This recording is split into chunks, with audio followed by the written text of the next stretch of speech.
بسم الله الرحمن الرحیم. نن زمونږ د الفقه الميسر 39 نمبر درس دی.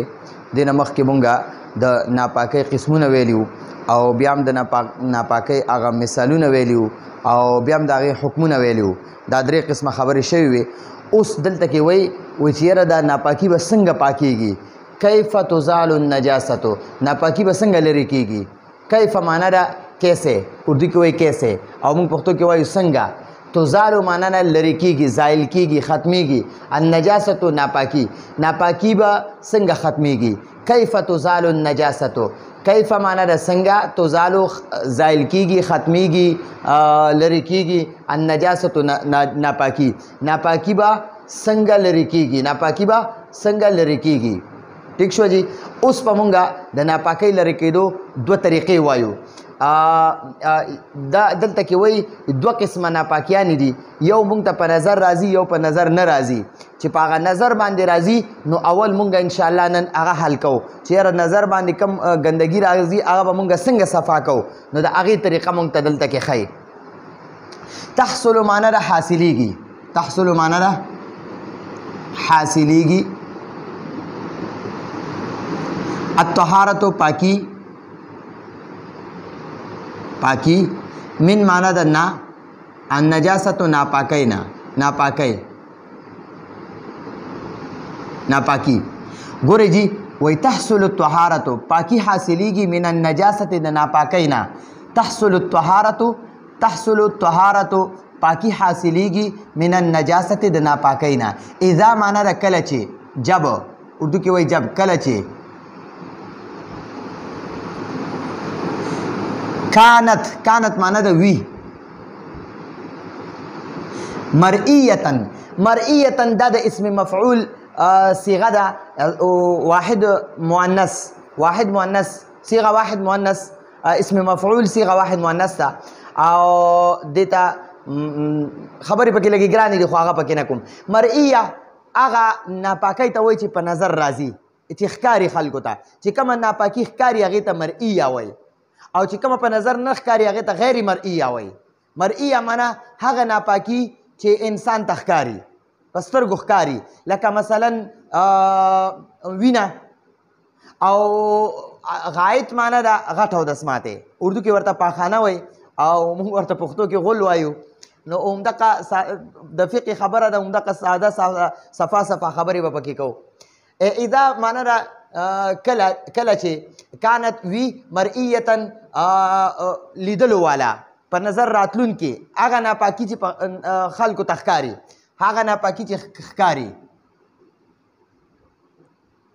نظر آ سکے، اردو کې وایي نظر آ سکے، چې په نظر راځي، چې په نظر چې ښکاري. په اسانه کې به درته ووایم چې ښکاري، ښکاري. د پښتو الفاظ ساده ساده لیکم نو د دې معنا چې ښکاري. مرئیتن معنا ده چې ښکاري، هغه ناپاکي چې ښکاري. قدمې دا کاف جاره ده، د دې معنا ده پشان. او دا کاف جاره چې کله د اسم نه مخکې ولګي نو اسم له زیر ورکوي. ګوره دا دم، دمون چې دی که نه، دا دمون وینې ته وایي. او دا د نه مخکې چې کاف جاره ولګېدو نو دې ورله زیر ورکو. قدمې، قدمې لکه وینه، خون اردو کې ورته خون وایي، لکه وینه. واو معنا ده او. غایط معنا ده غټ او دسماتی، یا به ورته پښتو کې ولیکو غل. کاغه د انسانانو وي او کاغه د زناورو وي. ٹھیک شو جی. با معنا ده سرا، با جاره ده، دا با جاره ده دې معنا ده سرا، اردو کې وایي کیسات. او زوال معنا ده لرې کول، ختمول، زایل کول. زوال بزوالې لرې کیږي، لرې کولو سره، لرې کولو، زایل کولو سره، لرې کولو سره. اردو کې وایي دور کرنا، دور کرنا یا ختم کرنا، ختم، ختمول، ختمول. عین، عین ذات ته وایي. ګوره دا عین درې څیزونو ته وایي. کېدای شي نورو ته هم وایي، د دې ډېرو څیزونو ته عین ویلی شي. سترګو ته هم عین وایي. او دا د اوبو چشمې نه دي، اوبو چینې، هغې ته هم عین وایي. او ذات نه دی ذات تم عین وایي اگر د قسمه قسم ذاتونه دي نو هغې ته وایي نو ذات دلته د عین نه مراد ذات دی ذات د نجاست ذات ناپاکی نجاست ناپاکی ته وایي با معنا د سره او غسل معنا د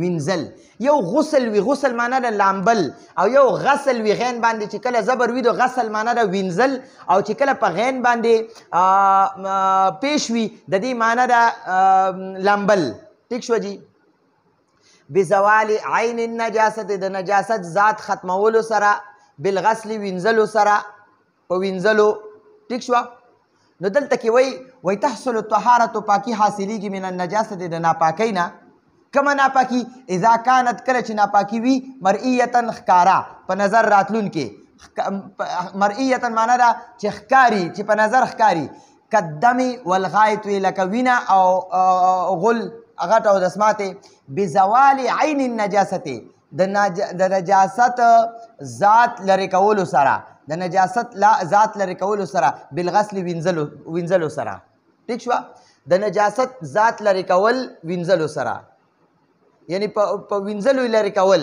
ٹھیک شوه سواء معنا ده یو خبره ده یا وای برابره خبره ده د سواء معنا ده برابر یا یو خبره ده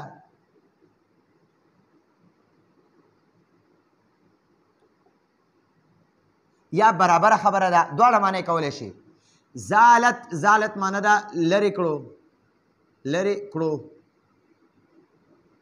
یا ختم کړو عین النجاست د نجاست ذات د ناپاکی ذات عین معنی د ذات او نجاست ناپاکی بالغسل با معنی د سرا غسل بیا راغی غین باندې زبر دی نو غسل معنی د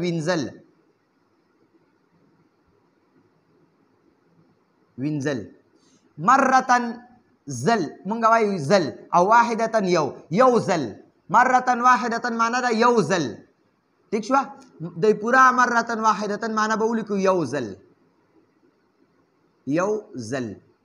یعنی اردو کې وایي ایک مرتبه نو مرتن معنی ده مرتبه او واحدتن معنی ده ایک نو ایک مرتبه اردو کې وایي ایک مرتبه مونږ پښتو کې وایو یو زل او معنی ده یا اکثر معنی ده زیات دې ځای پورې یو خبره پوره شوې ده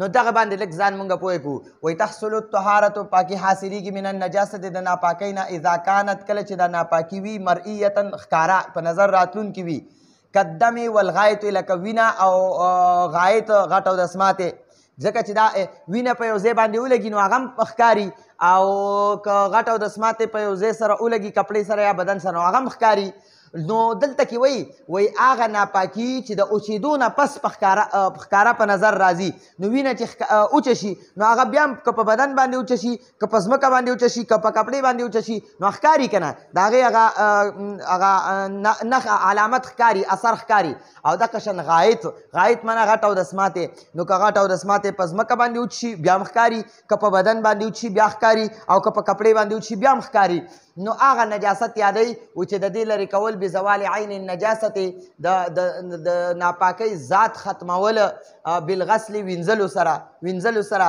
نو ګورئ اوس د دې مطلب دا دی وایي کله چې پاکی حاصلې د ګندګۍ نه د هغه ګندګۍ نه چې په نظر باندې راځي که هغه وینه وي او که هغه غایط وي غټ او دسماتې نو چې د دې نه ته دا پاکی تی حاصلې نو څه سره به حاصلې د دغې ناپاکۍ هغه مکمل ذات په ختمې وینځلو سره وینځي به چې د هغې ذات ختم شي ذات یې څه مطلب دی د ذات نه مطلب یې دا دی چې د دې ناپاکۍ هغه کم رنګ وي یا یې بدبو وي نو چې دا رنګ یې ختم شي او بدبو یې ختم شي دغه یې ذات دی یعنی د دې دا اثر ختم شي چې نه د وینې اثر رنګ پاتې شي او نه بوی پاتې شي او دغه شان نه د هغه غایطو د غټ او دسماتي رنګ پاتې شي او نه بدبو پاتې شي دغه وینځل وایي دا لازمي دي دلته کې راته اوس وایي سواء زالت سواء یو خبره ده، برابره خبره ده. زالت لرې شو، ختم شو عین النجاست، د نجاست ذات. هغه ماله ته وي ذات څه مطلب؟ چې د هغه نجاست د ناپاکۍ رنګ وي او که بدبو وي. بالغسل وینځلو سره مرة واحدة، که یو ځل وینځلو سره دا رنګ او بدبو ختمه شوه، او اکثره یا زیات ځل وینځلو سره دا رنګ او بدبو ختمه شوه، بس تا ناپاکي د ناپاکۍ نه درته پاکي حاصله شوه. او که نه تا دا بله خبره ورته وایي که یو ځل دې دا وینه یا دا غایط دا غټ او د سماتې ووینځلو، کپړه یا بدن دې ووینځلو او د هغې نه هغه رنګ او بدبو ختمه شوه، ذات د ناپاکۍ ختم شو، نو ستا پاکي حاصله شوه. که یو ځل شو او که نه 3 ځل دې ووینځو، 5 ځل دې ووینځو، 10 ځل دې ووینځلو او بیا هم ته هغه رنګ او بدبو نه ځي، نو د دې به چې تر څو پورې ته دا رنګ او بدبو نه ځي هغې پورې وینځل لازمي دي، ضروري دي. دقه درته یو خبره کوي، په دې بله خبره کې درته بیا بل شان خبره کوي. نو دقه درته اوس وایي که یو ځل دې ووینځله او رنګ او بدبو ختمه شوه، نو خیر دی بیا ورسره یو 2 ځل بیا ووینځه. اسم تی رنګ او بدبو ختمه شوه، ځکه یو کپړه یا یو ځای 3 ځل وینځل. وګوره مونږ چې اودس چارهدام کوو نو مونږ خوله کې هم 3 ځل اوبه اچوو، پوزه کې 3 ځل اوبه اچوو، مخ 3 ځل وینځو، حالانکې په یو ځل وینځلو باندې کافي کېږي، خو دا 3 ځل بهتره ده. نو دقه شانتې که تا یو کپړه یا یو بدن د یا د یو ځای هغه د یو ځل ووینځلو او یو ځل وینځلو سره د هغې هغه ناپاکي، هغه چې کوم ناپاکي وي، وینه وي یا هغه غایط وي، او په یو ځل وینځلو سره دا ختم شو، نو ستا پاکي حاصله شوه. خو خیر دی بیا یو 2 ځل ووینځه، بهتره خبره ده. 3 ځل وینځل ښه خبره ده. او که نه 2 ځل دې ووینځلو، په 2 ځلو باندې د دې ناپاکۍ هغه ذات ختم شو، یعنی مطلب رنګ او بوی ختم شو، نو بیا یو ځل بیا ووینځه. 2 ځل سره خو ختم شو، رنګ او بدبو ختمه شوه، اوس ورسره یو ځل بیا ووینځه، نو 3 ځل شو. او که نه په یو ځل باندې هم ختم نه شو، په 2 ځل هم ختم نه شو، په 3 ځل هم ختم نه شو بدبو او رنګ، نو د نورم وینځل دا بهتره لازمي ده. لازمي ده، بهتره نه، بالکل ضروري ده. ته به د دې دا بدبو او ذات ختمې، دا بدبو او رنګ بیا ختمې. نو دقه خبره راته کوي، وایي که په یو ځل وینځلو سره ختم شو او که نه زیات وینځلو سره ختم شو، خو ختمول یې لازمي دي. ولا یضر، واو معنی ده او، لا معنی ده نه، یضر معنی ده نقصان ورکوي، نقصان کوي، نقصان کوي، نقصان کوي. ولا یضر او نقصان نه کوي. اذا معنی ده کله چې. بقیه معنی ده باقی پاتې شي، باقی وي، باقی